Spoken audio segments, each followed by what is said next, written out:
sábado. Buenas tardes, buenas noches para los que nos vean en diferido.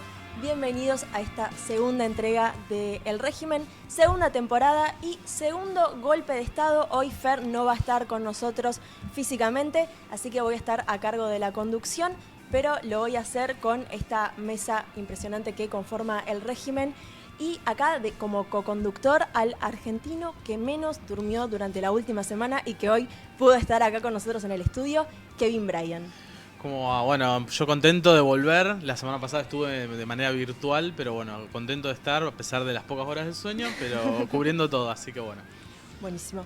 Tenemos a Agustín Chena, también hoy vuelve al estudio del Régimen. ¿Cómo estás? Extrañaba mucho levantarme a las 7 de la mañana. Los sábados, la verdad que es una actividad hermosa.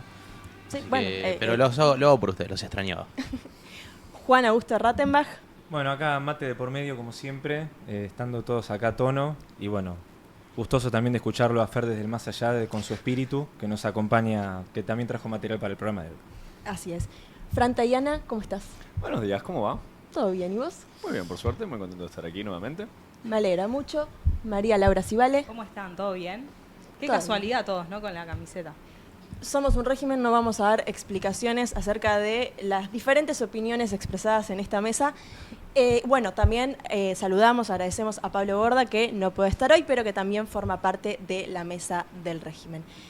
Hoy no vamos a hacer popurrí ni ping-pong de noticias porque vamos a profundizar en Medio Oriente. Pero antes, a pedido de la CM, nuestra CM, Andrea, voy a pedir que se suscriban, que compartan YouTube, Instagram, Twitter. Pueden etiquetarnos en nuestras cuentas personales, pero también, por favor, arroben a las cuentas del régimen que son nuevas y que necesitamos romper el algoritmo para que llegue a más personas. Así que eso por un lado. La parte económica la voy a dejar para después de la columna de Medio Oriente porque sé que van a tener unas ganas irrefrenables de colaborar con el régimen, aunque puedo dejar el alias al régimen, titular Fernando Duclos, así que lo que puedan, todo es bienvenido para pagar desayuno, productor, estudio, CM también para que acá el profe pueda estar con nosotros.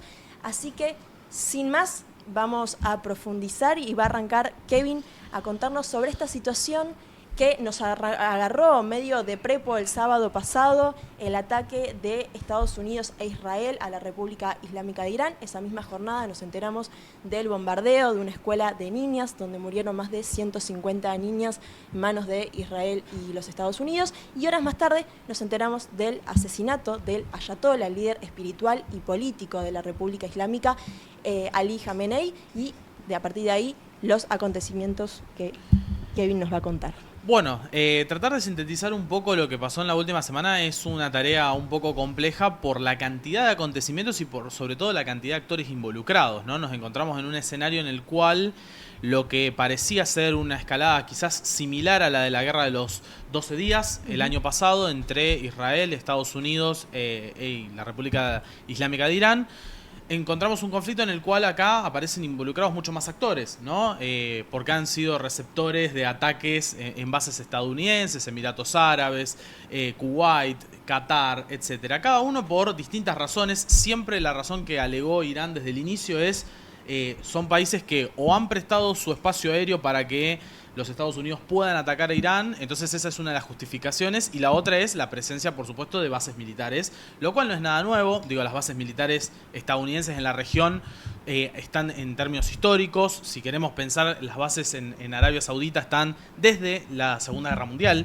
Bien, o sea, tenemos presencia estadounidense muy, muy fuerte ahí, y eso se ha ido expandiendo a lo largo de las distintas operaciones que los Estados Unidos han realizado en términos históricos, ¿no? Podemos pensar lo que fue la guerra del 91, la guerra del Golfo, después las operaciones en Afganistán y las operaciones de Irak en 2003. Pero en cualquier caso, siempre hablamos de una presencia muy fuerte de los Estados Unidos en la región, que en este caso, como no ha pasado en otros momentos, ha tenido una serie de ataques muy claros sobre sus bases y sobre sus sistemas antiaéreos, sobre sus sistemas de detección temprana, sobre sus radares, etcétera. Digo, el daño que en este caso Irán le promovió en los primeros 3-4 días fue bastante más significativo que lo que por ahí vimos en otros conflictos, ¿no? ¿Esto no había pasado en la guerra de los 12 días? No había pasado en la guerra de los 12 días. De hecho, en aquel entonces la confrontación se limitó prácticamente a lo que fue el golpe por golpe entre Israel e Irán, ¿no? Estados Unidos entra más sobre el final, entra con un ataque, diríamos, muy esporádico sobre algún sector que es donde consideraba que estaban los espacios donde se están desarrollando avances nucleares y demás, pero rápidamente después se alcanza un alto al fuego y de ahí en adelante empiezan las negociaciones, se retoman las negociaciones. Acá hay un involucramiento directo, de hecho, lo dijo el propio Marco Rubio. Dijo, nosotros nos anticipamos porque sabíamos que Israel iba a atacar a Irán, entonces nosotros decidimos dar el golpe para que de alguna manera poder preparar las defensas eventualmente de las bases estadounidenses. Entonces el propio Marco Rubio planteó que Estados Unidos es quien inicia esta contienda y eso es lo que lleva a que desde en el escenario internacional haya habido muchas críticas porque claro, desde el derecho internacional no hubo ninguna justificación real para esto, solamente el uso de la fuerza en línea histórica y esto ha llevado a que, bueno, haya muchas críticas de distintos actores, no solamente del mundo islámico, sino hasta países europeos mismos que se han desligado o han marcado cierta distancia. Como España, Como por España, ejemplo. por ejemplo. Exactamente, o la propia Italia con Giorgia Meloni, que también se distanció de los acontecimientos en la región. Así que eso como un pantallazo general. Después podemos empezar un poco a hablar de lo que es el escenario. Teníamos un mapa nosotros a disposición que nos va a permitir un poco entender cómo fue la proyección de los ataques a lo largo de la primera semana de conflicto, ¿no? Porque llevamos justo una semana ya. Un mapa que tiene 2 recuadros para mostrarlos. Ahí lo tenemos. Exactamente. Exactamente. Ahí nosotros estamos viendo lo que fueron los impactos, bien, confirmados en distintos espacios del teatro principal, que es el teatro que abarca al Golfo Pérsico, pero también todo lo que es el corredor del Levante y obviamente Irán, ¿no? Entonces ahí estamos viendo cómo el espacio iraní sufrió una enorme cantidad de ataques. Hemos visto aeropuertos, instalaciones militares y demás que han sido blanco de ataques. Sí, y también, perdón, ahí escuelas, Exactamente, también. hospitales, ambulancias. Digo, Infraestructura civil. Exactamente. Exactamente, también. Y a esto vemos del otro lado como sobre la zona del Levante, que es todo lo que es el corredor sirio-libanés, que abarca también el Estado de Israel, vemos la cantidad de impactos y cómo esta contienda se extendió. Y quizás lo llamativo es la cantidad de impactos que encontramos en todo lo que es el Golfo Pérsico. Bien, Claro. porque ahí encontramos que Bahrein, por ejemplo, Emiratos Árabes, Dubái, que se había convertido en una especie de joya en el que los traders bro iban y hacían Los cripto bro. los crypto Que bro ahora y se están demás. yendo muchos. Exactamente, hacían sus promoción de Dubái y demás. Bueno, quedaron todos en medio de esta guerra regional, donde, bueno, los impactos han llegado. Algunos países, la verdad, para ser sinceros, han sido más castigados que otros. Y eso no es algo azaroso. Que Emiratos Árabes, por ejemplo, haya sido mucho más castigado que Arabia Saudita, no es azaroso. Responde a que Emiratos Árabes, en líneas generales, después lo puedo mencionar un poquito más, pero está muy alineado en términos internacionales con Israel, con la agenda de Benjamín Netanyahu. Entonces es uno de los blancos predilectos de Irán a la hora de ser atacado. Entonces, bueno. ¿Y el de Omán? ¿Qué pasó ahí con ese...? El de Omán fue Omán básicamente... no era en teoría el mediador. Omán es como... Se la ligó el mediador, digamos, en teoría. Claro, de hecho se lo vende como la Suiza, diríamos, del Medio Bueno, Oriente, claro. en términos generales. Lo que pasa es que Omán tiene una base estadounidense. Ah, ok. Entonces, la base estadounidense fue atacada el segundo día de conflicto, Ok. pero rápidamente fue un solo impacto que hubo y volvimos para atrás con eso, no hubo más reportes Perfecto, de ataques. Me gusta porque además esto demuestra lo que es una transición en el sistema mundo, ¿no? Porque yo pienso, se está bombardeando en algún punto Irán con Arabia Saudita, y los dos son miembros de la Organización para la Cooperación de Shanghái, pero Arabia Saudita tiene bases yanquis al mismo tiempo. Exacto. Y lo mismo pasa con Omán. O sea, creo que es como un gran reflejo de lo que implica una transición de un sistema mundo, que a veces es como, no, che, Estados Unidos no va a desaparecer mañana, China no va a ser un imperio mañana, sino que a lo que estamos asistiendo es un poco a eso y a todos los conflictos que eso va generando y a las contradicciones internas de eso. Exactamente. Después, otra de las cuestiones que también teníamos otro mapa más, que es más simbólico, pero nos permite un poco entender cómo se está conformando en un espacio que en términos geopolíticos, quizás algunos están familiarizados con un autor que es John Mackinder, el que tiene los aviones, Hay exactamente. Exactamente, ese, gracias. Ese mapa un poco nos permite entender cómo los conflictos principales de la actualidad están todos concentrados dentro de un mismo corredor o de una misma zona, ¿no? Fíjense cómo el tráfico aéreo se genera en dos cuellos de botella principales, uno sobre Egipto y el otro sobre Turquía, y cómo en el medio quedan las grandes zonas de conflicto. El espacio aéreo ucraniano cerrado, con una parte del sur de Rusia también. Tenemos también todo lo que es el sector, bueno, el conflicto actual que se está desarrollando en el Medio Oriente, y ya desde hace varios años el conflicto totalmente silenciado de Sudán, que abarca también territorio de Libia, ¿no? Y donde también el espacio aéreo está completamente cerrado. Entonces esto nos permite un poco entender cómo en la periferia de lo que es ese famoso Heartland, ese corazón del mundo, que es el espacio donde, bueno, encontramos países como Kazajistán, todos los están, que es una zona muy rica en petróleo, muy rica en uranio, muy rica en tierras raras.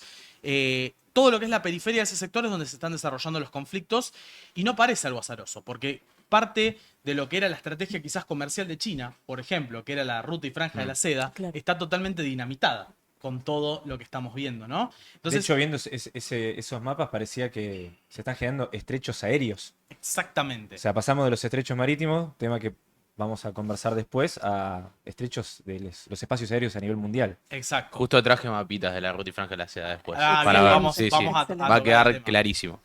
Así que bueno, eso también como para tener un poco de dimensión. La realidad es que el conflicto hasta el momento, a ver, lo que algunos esperaban quizás, como pasó con Ucrania, una operación rápida, algo de 48, 72 horas, ya viene para una semana. Es un conflicto que viene poniendo a prueba las capacidades tanto de respuesta de Estados Unidos como la capacidad de reponer su stock, que es el gran desafío que tiene Estados Unidos. Bien, perdón. Hay gente que preguntaba en Sí. el chat hace un ratito, por esto que hablas de la reposición del stock, que es si es cierto eso que circuló de que los iraníes pintaron en el suelo diferentes siluetas Sí. de aviones y todo para justamente hacerlos gastar bombas, misiles y Sí. cosas a blancos que en realidad no eran, sino que eran pinturas. Sí, exactamente. Es una táctica muy vieja de la guerra. De Es hecho, como guerra de guerrilla, digo. sí, es una por ejemplo, en la Segunda Guerra Mundial ha pasado de operaciones donde se montaban este tipo de cuestiones y Los, claro, los tanques inflables. los tanques Claro, inflables, exacto. exactamente. Entonces,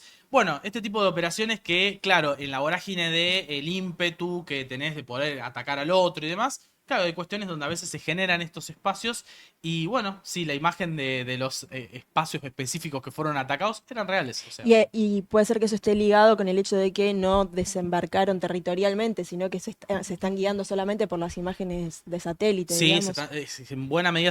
Esta guerra, si hay una cosa que está demostrando, es la importancia de los satélites, ¿no? O sea, de hecho, ahora, por ejemplo, ayer a la tarde, China filtró, porque también en algún momento podríamos hablar de eso, ¿no? De Sí. hasta qué punto China y Rusia no están jugando este conflicto. Ujú. A ver, no lo juegan de forma indirecta. No lo juegan de forma directa, perdón, pero sí quizás con asistencia satelital, lo juegan con aspectos de inteligencia y demás. De hecho, ayer un senador republicano se quejaba diciendo Putin está siendo responsable de que soldados estadounidenses estén siendo heridos por los ataques que están realizando Irán, como dando a entender que hay inteligencia de Rusia detrás. Y lo de China ya es bastante claro, digo, China te muestra las imágenes del portaaviones en el Mediterráneo Oriental cruzando, o sea, te Sí, está sí, sí, diciendo sí. por dónde va a ir el movimiento. Ujú. Entonces, no parece para nada inocente eso. Y quizás responde un poco también a esta cuestión de tanto que se habló a principios de este año, ¿no? Se hablaba mucho de la doctrina del hemisferio, ¿no? De esta cuestión Ujú. de Venezuela dentro del hemisferio. Bueno, ¿cómo explicamos la intervención de Estados Unidos si seguimos la línea del hemisferio? ¿Cómo explicamos la intervención de Estados Unidos en Irán si seguimos esa doctrina rígida del hemisferio? Exacto. Cuando Irán está claramente dentro más de lo que es la influencia o el área de influencia de Rusia y de China. Entonces creo que ahí también empiezan a jugar estos factores. Por eso un involucramiento con inteligencia, con cuestiones satelitales por parte de estos dos actores. No, frente a eso me gustaría agregar una cosa que es que me parece que fundamentalmente Estados Unidos en el hemisferio occidental, digamos, en las Américas y en Eurasia, tiene imperativos estratégicos distintos. O sea, sobre todo la estrategia actual de Estados Unidos, digamos, que se ha mantenido desde el final de la Segunda Guerra Mundial, se basa en el hecho de intentar impedir que alguna potencia se vuelva hegemónica en Eurasia. Y eso, sobre todo pensando en el bloque socialista liderado por la Unión Soviética, era, bueno, generar un cordón sanitario de países aliados en Europa, en Medio Oriente, en el sudeste asiático, en el este de Asia, para contener ese avance. Pero Estados Unidos fundamentalmente no necesita una construcción positiva en Eurasia. Estados Unidos necesita que otra persona no lo reemplace. Y si Estados Unidos va perdiendo la voluntad y los medios de poder construir una cosa más o menos cohesiva, siempre va a preferir el caos. O sea, si Eurasia está prendida a fuego, eso fundamentalmente no es problema estadounidense y de hecho sirve a sus intereses geopolíticos. Exacto. Tal cual. Sí, es muy interesante. Bueno, después cuando charlemos un poco de la cuestión de los puntos de congestionamiento del comercio y demás, podemos charlar de eso, pero esto que mencionábamos un rato, quizás todo esto responde también un poco a la idea de dinamitar ese proyecto de la Ruta y Franja de la Seda. A China le conviene la estabilidad regional, mientras que Estados Unidos por ahí juega un poco más a lo que es la carta de la desestabilización, jugando también con la cuestión geográfica, ¿no? Sí, No es creo su propio territorio. que ya lo habíamos mencionado quizás en otro capítulo, quizás lo habíamos charlado fuera del aire, pero un poco el que explica muy bien esto es Rezinski, que lo que plantea es esto es una zona muy heterogénea en términos religiosos, étnicos, básicamente dice esto es un quilombo, nos queda muy lejos, es logísticamente muy caro, no vamos a poder asentar un régimen nuestro ahí, lo que tenemos que hacer es que esta zona primero esté más o menos ordenada y que nadie se convierta en la potencia hegemónica. Y en este momento, en ese momento era que Rusia no ponga un orden en esta región, hoy es Rusia-China, digamos, pero ahí lo que ves cuando nosotros vemos, bueno, pegó un salto del precio del petróleo, se complica el abastecimiento de gas, bueno, Estados Unidos en principio no tiene un gran problema con esa situación, lo tienen más otros países. Sí, Europa, por ejemplo, Exacto. lo vimos en los precios en los mercados. Digo, cuando Qatar anuncia el día lunes que por un ataque a uno de los espacios industriales cierra su producción de gas licuado, eso es un impacto directo en el mercado. Los precios europeos volaron en este sentido. E incluso afecta a otros países como India, que también son muy dependientes, que quizás lo pueden compensar por el buen vínculo que tienen con Rusia.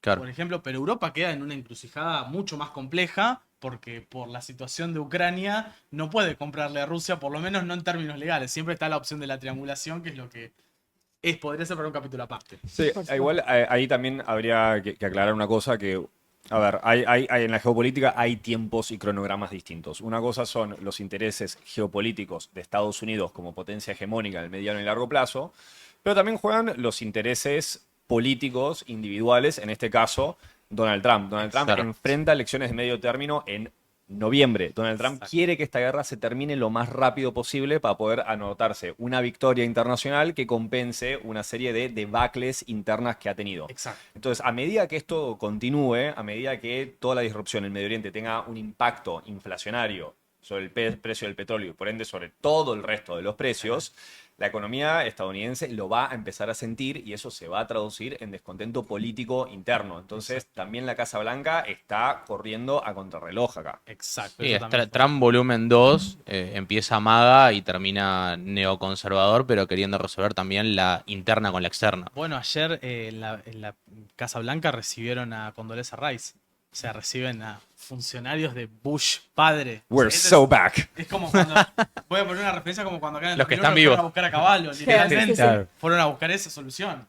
Sí. Así que eso marca también un poco los Bueno, tiempos. estuvimos desarrollando bastante la cuestión intereses estadounidenses, pero hay otro actor que es muy importante y que de hecho muchos analistas también dicen que es el que realmente está interesado en esta guerra y que de alguna manera usó a Estados Unidos de proxy, de alguna manera, en esta relación simbiótica de Estados Unidos-Israel. Sí. Entonces, desarrollemos por Creo ese lado. que es muy interesante ver el vínculo que Israel está teniendo sobre este conflicto. Indudablemente, comparto la lectura de Fran de que hay una cuestión de inmediatez política de Trump, de que necesita reforzar esto, porque primero que la economía, puertas para adentro en Estados Unidos, no está dando tan bien como quizás dio en la primera etapa.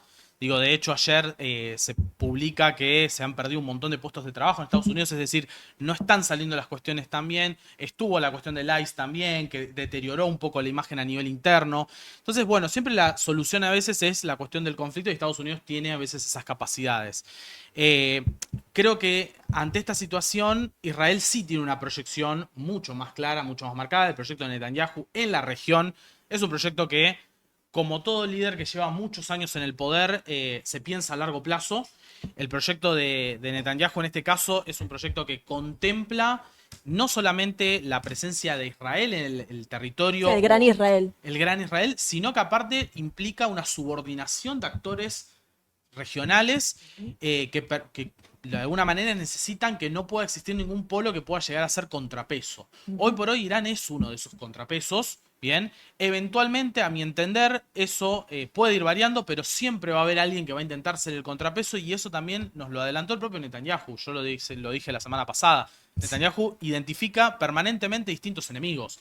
Irán es el principal porque es el histórico, pero posteriormente no se descarta que pueda ser Erdogan en Turquía, que pueda ser otro país que si ¿Podría ser Arabia Saudita también? podría ser Arabia Saudita eventualmente, podría ser Pakistán. Siempre hay algún país que puede llegar a ser ese espacio de contrahegemónico y que puede molestar esa influencia o esa Pax israelí que tanto anhela Netanyahu y demás. Y que es una Pax que aparte se construye desde los acuerdos, o sea, empieza a tomar forma desde los acuerdos de Abraham, porque los acuerdos de Abraham no fueron inocentes, a la mayoría de la gente se le pasa por encima de eso, pero fueron acuerdos donde Emiratos Árabes, por ejemplo, normaliza y el alineamiento de Emiratos se explica a partir de ese momento. Lo de Bahrein es lo mismo. Bahrein es otro de los países que fue más castigado por Irán. Año de esto. Año 2020. Mientras nosotros estábamos con la pandemia, en la Casa Blanca se estaban firmando los acuerdos de Abraham, que, repito, fueron claves para entender esta reconfiguración geopolítica y, sobre todo, para entender la fase ofensiva de Netanyahu en cuanto a lo que es su proyecto geopolítico sobre el Medio Oriente. Entonces, en ese sentido, arrastra en buena medida a Estados Unidos por la presión. Yo realmente habría que hacer un ejercicio para encontrar un momento en el cual Estados Unidos haya estado tan claramente subordinado a la agenda de otro actor, siendo Estados Unidos una superpotencia. Porque en este caso se nota muchísimo que hay un arrastre, bien, que no se ha notado en otros casos. Siempre es Estados Unidos el que marcaba la agenda. Y acá, por más que Marco Rubio incluso lo dijo el otro día más, está muy en claro que es una guerra que al que más le interesa, por cuestiones ideológicas, históricas y demás, es a Israel. Entonces eso es un factor para mí a darle centralidad. Para vos, desde tu perspectiva, ¿cuánto tienen que ver los archivos de Epstein en las decisiones, como decía Fran, personales de Donald Trump, más allá de los Estados Unidos y las cuestiones de política interna y exterior? Yo creo que más allá de Trump es uno, pero creo que probablemente hay otros sectores del poder Sí. que están muy relacionados con eso. Y de hecho, dentro de las propias estructuras políticas en Estados Unidos, tenemos, por ejemplo, al senador Graham, que es básicamente uno de los más conocidos, que habla todo el tiempo y es un lobista enorme del Estado de Israel dentro y todo el tiempo el mensaje es, tenemos que avanzar en destruir a Irán, tenemos que avanzar, o sea, hay una presión interna muy fuerte que se manifiesta en todo este tipo de cuestiones y creo que ese tipo de cartas juegan. Lo de los archivos de Epstein, por ejemplo, han ensuciado o han manchado en buena medida, o salpicado, por así decir, a, por ejemplo, dirigentes de los Emiratos Árabes Unidos también. Que eso también explica parte quizás del alineamiento. Digo, cuando todo empieza a correlacionarse, hay que buscar un poco, sin caer en teorías conspiranoicas, pero sí entender que hay factores de la realidad que se van entrecruzando en muchos sentidos. Bien. Tenemos otro mapa, ¿no? Tenemos como para entender un poco la respuesta de Irán y de dónde se está dando quizás la contrarrespuesta actual a esto, ¿no? Porque hablamos hasta ahora de los actores estatales, pero también tenemos los actores que no son estatales, que quizás en el escenario general los denominamos como proxies, que es el mapa donde se ven ese mismo. Exactamente. Ahí estamos nosotros viendo. Obviamente tenemos a Irán identificado, pero tenemos los actores que potencialmente podrían llegar a entrar en acción. Algunos ya están en acción, por ejemplo, las milicias de la resistencia iraquí. Bien, se han registrado varios ataques ya dentro de lo que es el escenario sobre todo en el norte de Irak, donde ha habido ataques a varias bases estadounidenses. Tenemos a Hezbollah también, que ayer también tuvo un rol bastante protagónico, sobre todo por el intento de ofensiva que Israel está teniendo sobre el sur del Líbano. Sí, bombardeó de hecho sobre la costa. Exactamente. Ahí teníamos después que sacar la cuestión del régimen sirio, las milicias en Siria, porque obviamente que ya no están más, se han trasladado todas a Irak, ¿no? Y nos queda una gran incógnita, que ahora seguramente cuando hablemos del estrecho de Bab al-Mandeb lo vamos a tener que traer a colación, los hutíes, ¿no? Quienes todavía no aparecieron en escena, están ahí expectantes, y si llegan a aparecer, creo que no es solamente un temor para Israel, sino que es un temor para otros actores, para Arabia Saudita, por ejemplo. Claro. Arabia Saudita intentó barrer con los hutíes y le salió muy mal la operación. Entonces, Para la gente que trabaja en barcos es un problema. para la gente que trabaja en barcos ya hay un problema con Hormuz. Bueno, vamos a ver después eso. Pero no quería dejar pasar este mapa como para entender también los actores no estatales que en este caso, bueno, están apoyando lo que es el esfuerzo de guerra iraní y que también van complicando la cuestión de la logística estadounidense y el despliegue en la región. Bien, se había dicho durante estos días también que estaban fogoneando a los kurdos iraquíes para que cruzaran la frontera. Exacto. Y que eso podía llegar a hacer que Erdogan en Turquía finalmente empezase a Sí. implicarse de una manera mucho más directa Sí. en esta guerra. ¿Qué es lo que venís viendo vos? Erdogan, cuando vos le decís lo de los kurdos, se le ponen los ojitos rojos, enciende larga láser.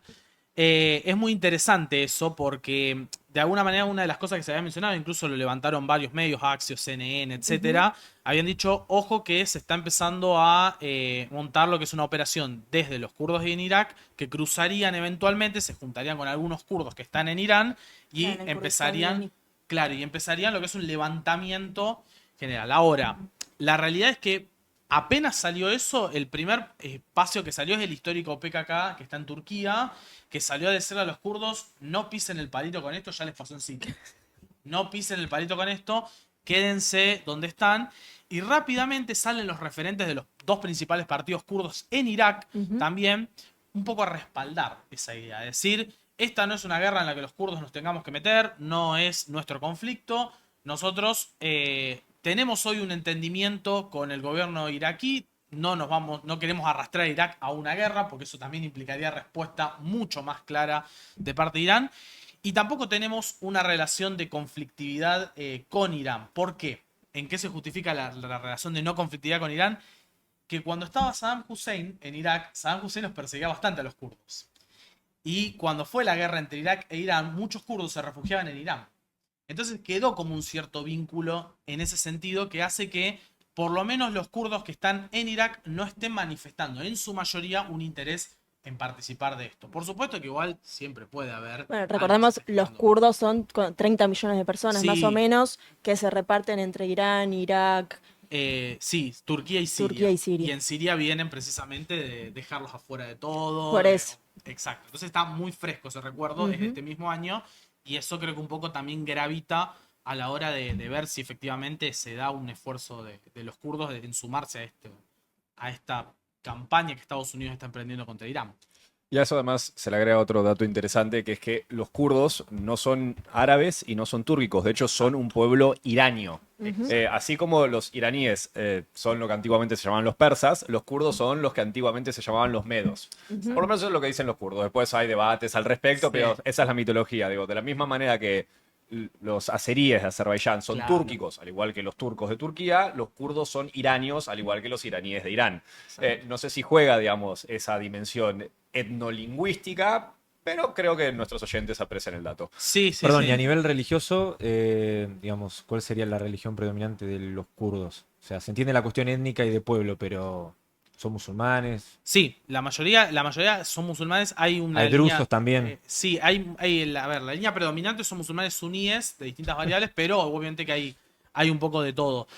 No tiene tanta gravitación el sector chiita ahí, Claro. así que eso es un poco también lo que por ahí creo que intenta capitalizar Estados Unidos en esto, porque ¿qué es lo que está ocurriendo? Que da la sensación que al haber asesinado a Khamenei es como que el mundo chiita está en buena medida envalentonado con responder a Estados Unidos. Sí, ¿no? más que nada porque para los musulmanes chiitas el asesinato en manos de tu enemigo es la martirización, o sea, Exacto. se convirtió en un mártir, más allá de que ya era un líder espiritual, más allá de ser un líder político a partir de la Sí. revolución,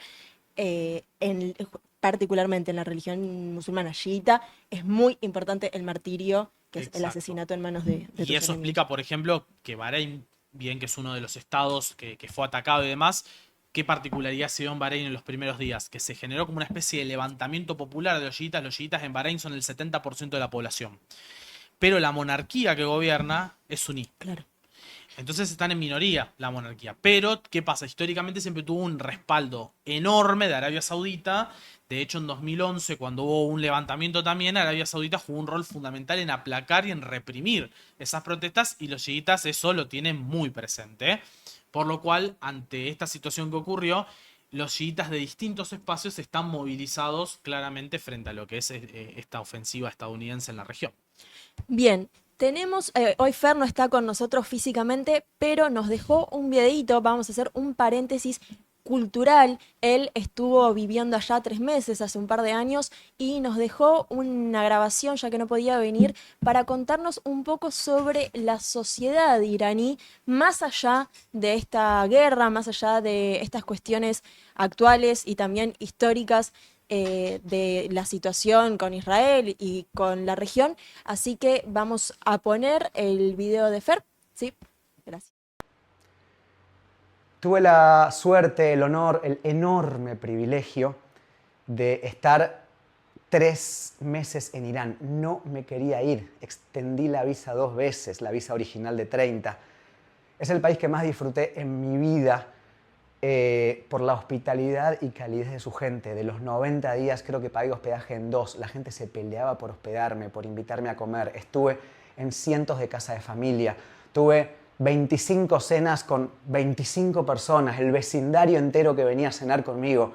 En Argentina me sucede una vez por año, en Navidad. En Irán era cosa de casi todas las semanas. Para que entiendan un poquito lo diferente, la hospitalidad, hay una costumbre absolutamente arraigada en Irán, parte de la identidad y de las costumbres y la tradición persa. Estamos hablando de miles de años de historia, estamos hablando de Sumeria, de Babilonia, de Asiria, de Persia, después de Irán. Bueno, mi remera, los piojos, Ciro y los persas. Ciro es el nombre del primer gran emperador de la zona, el Aqueménida. Por eso, obviamente, Ciro y los persas. Digo, les quería hablar de una costumbre llamada tarof. Yo me subo en taxi en Irán y soy extranjero, con la gente más hospitalaria del planeta. Llego a un lugar y le pregunto al taxista, ¿cuánto es? Me dicen, no, ¿cómo cuánto es? Para usted es gratis, usted es extranjero, yo soy su anfitrión, usted es un amigo. 0. Yo ahí le digo entonces, no, señor, pero usted está trabajando, yo le quiero pagar. No, en serio, te lo digo en serio, usted no me tiene que pagar nada.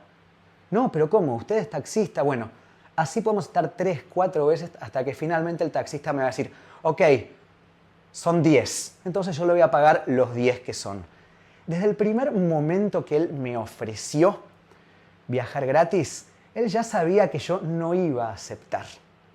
Pero al mismo tiempo, era parte de una costumbre, de un ofrecimiento, de un ritual persa con el que se manejan todo el tiempo, en el cual también hubiera sido de pésima educación si yo aceptaba. Hubiera sido tan malo que él no me lo ofrezca como que yo lo acepte. Esa suerte de institucionalización de la gentileza, para nosotros occidentales que medimos el reloj todo el tiempo, es una pérdida de tiempo. No sirve para nada. Decime cuánto es, te pago, listo. Pero para un pueblo tan refinado como el persa, un pueblo que ama la poesía, que tuvo a Hafez, a Rudaki, a Omar Khayyam, a Rumi, a grandes poetas de la historia, el tarof se cultiva cada día y es algo que muchas veces va más allá de nuestro entendimiento. Así como esa, tengo 1000 cosas para contarles. Estuve 90 días en Irán, desde el sur en Bandar Abbas hasta el norte en Tabriz, el mar Caspio, Mashhad, Qom, el Kurdistán y el Baluchistán. Conozco bastante el país, tengo muchísimos amigos allá, no lo voy a negar, hay muchísimos que están contentos porque no quieren que exista más la República Islámica fundada en 1979. Hay otros que, por el contrario, aman al ayatolá y a lo que sucedió después de 1979. Es un país demasiado complejo. Toda la simplificación que ustedes encuentran de Irán es mentira. Eso es lo primero que les quería decir. Bien, muchas gracias. Creo que con Kissinger pasaban exactamente esta clase de cosas. Bueno, vamos a subir la segunda parte del video que nos dejó Fer, todo completo en el canal de YouTube, así que lo van a poder ver, escuchar y también van a poder leer sus anécdotas, sus vivencias en Irán, en su libro de la Ruta de la Seda, Ediciones Futurock, que tiene Fer escrito ahí bajo el seudónimo de Periodistán. También van a encontrar en sus redes varias historias acerca de la cultura, de los poemas, de la música, de esta nación milenaria, 6.000 años de historia que por supuesto no se pueden condensar en 3 minutos de video, así que los invitamos también a leer y escucharlo ahí. Seguimos con Kevin. Bien, bueno, un poco para retomar, porque estuvimos hablando bastante de Irán, hablamos un poco del rol de Israel y demás, y me parecía que como para cerrar un poco de lo que está ocurriendo a nivel regional, me parece que también es importante ver en qué andan los otros actores de la región. Digo, en qué anda Arabia Saudita, en qué anda Pakistán, que son todos actores relevantes en eventualmente en lo que podría llegar a ser una escalada mayor o la contención de una escalada y que quede todo limitado a la confrontación de los actores que estamos viendo hasta el momento, ¿no? Para eso yo traje una serie de imagen, creo que era la cuarta o quinta, donde teníamos Abraham, de la cual, bueno, estuvimos hablando hace un ratito, es fundamental, y vamos a la siguiente, exactamente. Bien, acá tenemos una imagen que es bastante interesante, tenemos al príncipe heredero de Arabia Saudita, Mohammed bin Salman, bien, y lo tenemos a Sharif, que es el presidente de Pakistán. En septiembre del año pasado, medio que pasó un poco por alto por este sector del mundo, pero estos dos países, Pakistán y Arabia Saudita, firmaron un acuerdo de asistencia militar recíproca, ¿no?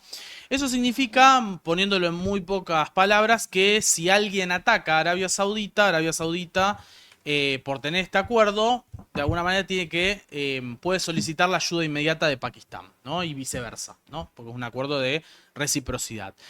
Hay una cuestión importante de este acuerdo, que es que ante la ausencia de armas nucleares que tiene Arabia Saudita busca en algún sentido avanzar con estas cuestiones, pero sabemos los impedimentos, el mismo impedimento que tiene Turquía, que también anhela ese tipo de armamentos. Ahora, ante esta situación, parece que ha cambiado un poco el enfoque y los saudíes lo que hicieron fue tratar de firmar un acuerdo con el único país islámico que tiene armas nucleares, que es Pakistán. Bien, Pakistán tiene más o menos se estima unas 170 ojivas nucleares, es un arsenal bastante parecido al que tiene India, de hecho están bastante parecidos en este sentido, Fran cualquier cosa me corregirá, pero en este sentido juega un rol fundamental la disuasión nuclear, o parece estar empezando a jugar un rol importante la disuasión nuclear. Y ante la imposibilidad de conseguir armas nucleares propias, la posibilidad de firmar un acuerdo de reciprocidad en este sentido parece que garantiza una especie de paraguas de cobertura militar. Y esto a los saudíes, por lo menos de momento, les sirvió para empezar a proyectar poder en términos regionales. Se vio muy claramente a inicios de este año, en otro programa lo podremos abordar y demás, pero hubo una confrontación muy fuerte entre Arabia Saudita y Emiratos Árabes que se repercutió en Yemen, repercutió en otros países también. Y este impacto que tuvo, en buena medida se explica porque los saudíes están envalentonados a partir de lo que es este acuerdo que firmaron con los pakistaníes. Ahora, Es como una especie de espalda nuclear. es una espalda nuclear, exactamente. Es lo que le da un poco de incidencia y de peso a lo que es esa agenda que de por sí Arabia Saudita cree que tiene que tener, o el rol protagónico que considera que tiene que tener como referencia del mundo suní, ¿no? Entonces, bueno, esto nos lleva un poco a comprender que también el escenario actual de que Irán no esté atacando tan sistemáticamente a Arabia Saudita y que los ataques que hizo sobre Arabia Saudita fueron específicamente sobre ¿dónde? Fundamentalmente fueron sobre bases estadounidenses, porque los ataques que se dijo sobre refinerías y demás, después salieron a decir que no estaba muy en claro si no fueron sabotajes, si no fueron, digo, porque entramos en el terreno donde las operaciones de falsa bandera también juegan.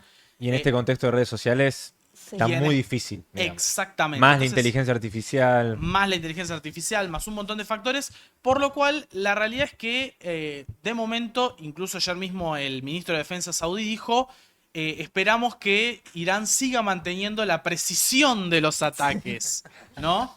Que está teniendo. Que no le falle el GPS, Que los no le- radares. exactamente, porque claro, si Irán falla ahí podemos entrar en un terreno en el cual Arabia Saudita puede usar la cláusula de reciprocidad que tiene con Pakistán, y Pakistán es el que tiene el paraguas nuclear. Entonces es lo que podría llevar a una escalada que de momento da toda la sensación que ni Pakistán ni Arabia Saudita parecen interesados en una escalada. Al contrario, están jugando a lo que sería más una desescalada de este conflicto.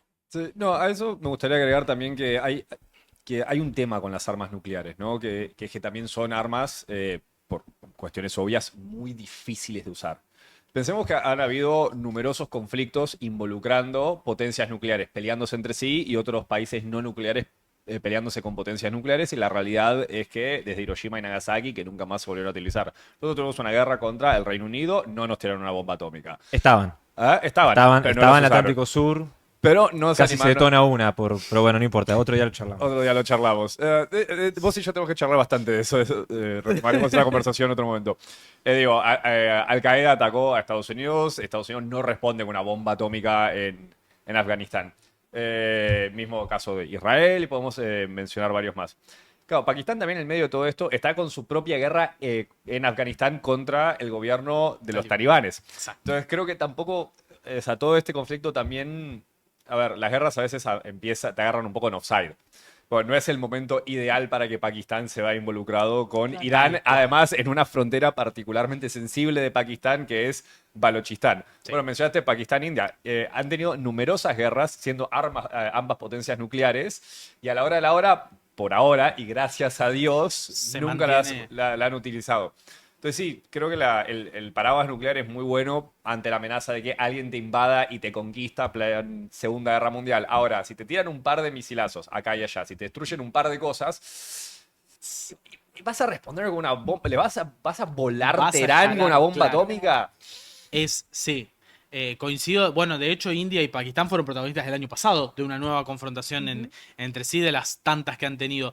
Justo que mencionábamos el conflicto, lo pasamos por arriba, pero si podemos volver al primer mapa, el que habíamos puesto, el de los ataques y demás, hablábamos del doble frente. Bueno, justo esta cuestión, de un lado tenemos el teatro principal del que estuvimos hablando, pero es verdad que también tenemos otro conflicto que está ocurriendo en paralelo, que es el que tiene Pakistán con los talibanes. Es un conflicto que también empezó unos días antes por un ataque que realizaron los talibanes sobre el sector fronterizo, secuestraron una serie de soldados y desde ahí comienza el avance de Pakistán sobre puestos fronterizos con ataques y demás. Finalmente los soldados después nos enteramos que fueron asesinados, Sí. por lo cual llevó a que las operaciones se extiendan en el tiempo y bueno... de momento tenemos un escenario también de fuerte confrontación ahí. Entonces parece como que todo se empieza a unificar, ¿no? Como si fuera un gran teatro de operaciones que está afectando la dinámica completa de la región. Porque ahí tenemos afectado no solamente un espacio aéreo muy significativo, sino también estructuras portuarias importantes, bien, en todo lo que es el sector del Golfo Pérsico y demás. Pero también de momento no ha llegado a la zona de Karachi, por ejemplo en Pakistán. Pero uno nunca puede saber hasta cuándo y hasta dónde no se puede extender este conflicto. Y después está la cuestión de cómo o esta guerra o este conflicto se despliega también en los mares. ¿Qué novedades tenemos al respecto, más allá de los misiles, la cuestión aérea? Bien, la realidad es que de momento la noticia más relevante que tuvimos, aparte del despliegue de los portaaviones de Estados Unidos y demás, que primero era el Lincoln, después se sumó otro y ahora están mandando un tercero. La realidad es que tenemos un hecho específico que ocurrió esta semana, que es el hundimiento, bien, de una fragata iraní, que acá entramos en el terreno de lo que es difícil de justificar, porque no es que la fragata estaba en operaciones contra Estados Unidos o estaba sobre la costa iraní. Es una fragata que en realidad estaba básicamente en Sri Lanka, tendremos que ubicarnos más cerca de India. Sí, a En este 4.000 sentido, kilómetros del teatro de operaciones. Exacto. a unos 4.000 kilómetros del teatro de operaciones. La fragata había sido, en realidad, con sus marineros, fueron invitados a un desfile en India, en el cual los recibió el propio Narendra Modi, que es el primer ministro y demás. O sea que hubo toda una cuestión ahí de un despliegue también en general. Y sin embargo, nos encontramos con el ataque estadounidense esta semana, que va a ser prácticamente, acá te lo mostraron como si fuera un acontecimiento brillante y demás. Y en realidad lo que después nos fuimos enterando es que tardaron horas en socorrer a los marineros que estaban, porque el India se tomó su tiempo Bueno, en enviar. ahí hay muchas cuestiones. Por ejemplo, muchos medios, sobre todo europeos, empezaban a decir que es la primera vez desde la Segunda Guerra Mundial que un submarino hundía Exacto. un buque mediante un torpedo. Nosotros que somos argentinos, y creo que la imagen de nuestras camisetas lo demuestra que lo somos, tenemos muy presente lo que fue el hundimiento del Ara General Belgrano el 2 de mayo de 1982. Digamos, ese fue el antecedente anterior, lo cual demuestra un poco, y bueno, se ha conversado de la importancia de la Guerra de Malvinas, no solamente para nuestra historia, sino también a nivel mundial. Otro día lo podemos conversar en profundidad, digamos, cómo todas las escuelas militares del mundo estudian lo que fue la Guerra de Malvinas. Y en el caso de este buque, digamos, era una escolta, el buque principal todavía está en Sri Lanka y creo que el capitán del buque dijo no va a salir de acá. Exacto. Ya de por sí un buque que está a 4.000 kilómetros de distancia del teatro de operaciones está inutilizado de por sí, amén de que los buques parece que no, pero se preparan.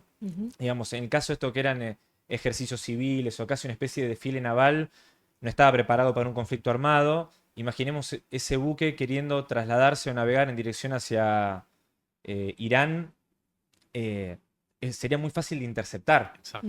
Por lo tanto, esto fue una clara demostración de fuerza de parte de Estados Unidos. Muchos empezaron a hablar del crimen de guerra, porque además, repito, no suponía ninguna amenaza por la distancia, por su ubicación, y vos mencionabas la cuestión del salvataje, ¿no?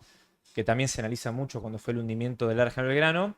Hasta ahora lo que sabemos es que las operaciones de rescate y salvamiento fue de Sri Lanka. Exactamente. El tema es que cuando se hunde un buque, ¿no? Olvidémonos, más allá del teatro de operaciones, crimen de guerra, cuando se hunde un buque, se activa inmediatamente todas las operaciones de rescate y todo buque que está en una proximidad, en un radio de proximidad, tiene la obligación de salir al rescate, lo mismo que los países ribereños, es decir, los que están con la costa en esas coordenadas. Sí, sobre todo, perdón, está esto diagramado según las coordenadas, las secciones que tiene la FAO a nivel internacional, más o menos así, los salvatajes en el mar se producen de esta manera. Entonces correspondía a esos países que cooperaran en el salvataje. No, y tiene que primar la solidaridad a nivel mundial, que es lo que pasó con lo que luego fue la implosión y la desaparición del submarino Ara San Juan. Claro. Es decir, se activa una alerta a nivel mundial. Ahora, además, con rastreo satelital, debería ser mucho más fácil de ubicar un buque de estas características que fue hundido, en este caso, por un torpedo, por un submarino de propulsión nuclear. Pero bueno, se ve que la vocación, ¿no?, de aplicar esta solidaridad naval, que es propia del derecho marítimo, viene ya de cientos de años. Bueno, hubo una simetría. Una Sri Lanka que puso lo que había que poner en el mar y la India, que es un país, además que es, corríjame, creo que la armada de la India es mucho más imponente de lo que puede aportar Sri Lanka en términos navales para un rescate de estas características, que un poco que brilló por su ausencia. Sí, y acá un poco no vamos a entrar en el terreno de la especulación, pero justo esta posición tan pasiva de India al respecto coincide con que la semana anterior al inicio del conflicto Narendra Modi anduvo de visita por Israel, se sacó fotos con Netanyahu y demás, digo. En esto uno no quiere caer en cuestiones conspiranoicas, pero indudablemente el buen vínculo, la excelente relación, me animaría a decir, que tiene India con el actual gobierno, en el caso de Netanyahu, puede que también tenga algún tipo de incidencia a la hora de posiciones más ambiguas, no tan claras de India en relación a lo que está ocurriendo. A ver, lo que está claro es que el inicio de este conflicto fue después de la visita de Modi a Israel. Exacto. Dudo que Estados Unidos y Israel hubieran querido tomar la iniciativa teniendo al jefe de Estado de la India adentro del teatro de operaciones. Exacto. O sea, eso Totalmente. creo que no hubiera pasado. Bien, ¿querés hablar de los acuerdos que tenías preparado una fotito? No, Sí. pasamos porque así no podemos avanzar un poco con el resto. Vamos directo a los estrechos. Ok, bueno.